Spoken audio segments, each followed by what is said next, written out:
Malkajgiri commissionerate పరిధిలోని Saroor Nagar police station పరిధిలో రోడీషీటర్ల దాడి ఆలస్యంగా వెలుగులోకి వచ్చింది.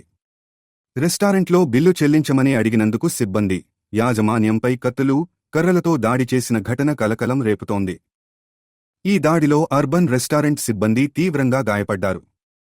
ఘటన సమయంలో పోలీసులు అక్కడే ఉన్నప్పటికీ దుండగులు విచక్షణారహితంగా దాడి చేసినట్లు సమాచారం. బాధితులు సరూర్నగర్ పోలీస్ స్టేషన్లో ఫిర్యాదు చేయగా పోలీసులు కేసు నమోదు చేసి నిందితుల కోసం గాలింపు చేపట్టారు.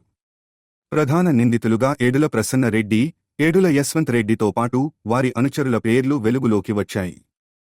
ఇప్పటికే వీరిపై పలు క్రిమినల్ కేసులు ఉన్నట్లు సమాచారం.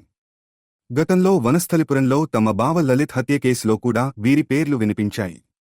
ప్రస్తుతం పరారీలో ఉన్న నిందితులను పట్టుకునేందుకు పోలీసులు ప్రత్యేక బృందాలతో గాలిస్తున్నారు.